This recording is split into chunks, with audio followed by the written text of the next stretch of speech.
कधीच नाही चुकणार तुमचे फेवरेट टीव्ही शोज झी5 सोबत, तेही एकदम फ्री। अरे काय काय काय झालं? हा बस बस बस बस बस. अरे काय आळू काय झालं? अहो काय म्हणाली वसुंधरा? काही नाही आई, अजून काय बोलणार आहे ती? शेवटी कबूल केलं तिने सगळं सत्य.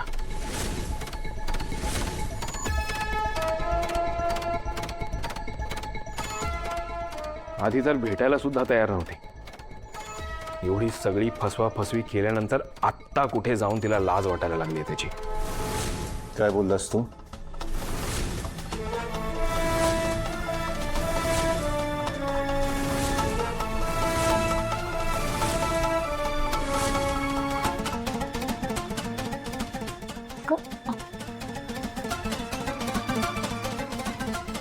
वसुंधरा एकटं खोटं बोलल्यात का?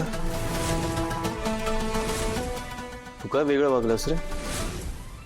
मित्र बनून माझ्या आयुष्यात आलास, तुला घरात जागा दिली, बिझनेस मध्ये पार्टनर केलं, आणि तू आज सगळा वेळ आमच्याशी खोटं वागलास.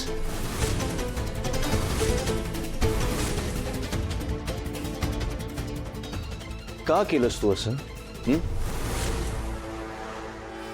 तू का नाही सांगितलंस तुझ्या आणि वसुंधरांबद्दल?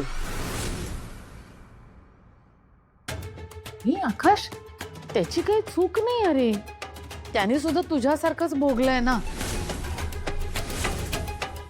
आणि त्याला तर माहित सुद्धा नव्हतं की वसुंधरा तुझी बायको येते. श्राद्धाच्या दिवशी कळलं त्याला. हो, आय सी.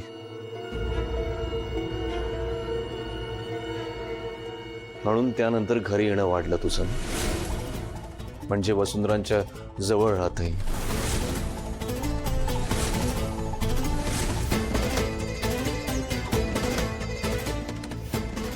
काय नशीब आहे ना माझं.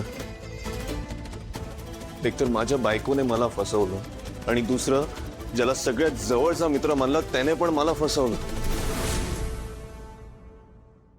या जगातला सगळ्यात मूर्ख माणूस असेल मी. असं का बोलतोस आकाश?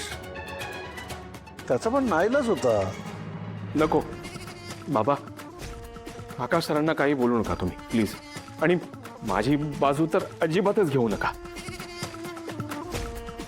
लायकीचाच नाही आहे मी.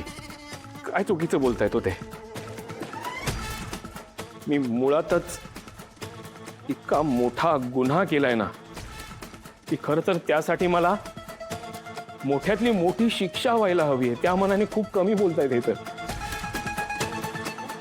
माझा हेतू नसतानाही मी तुम्हा सगळ्यांना अननोइंगली हर्ट केलंच आहे ना.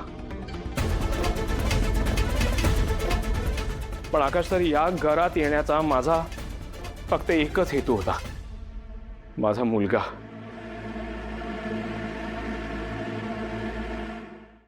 झी5 ॲप डाउनलोड करा आणि पहा सर्व एपिसोड्स एकदम फ्री।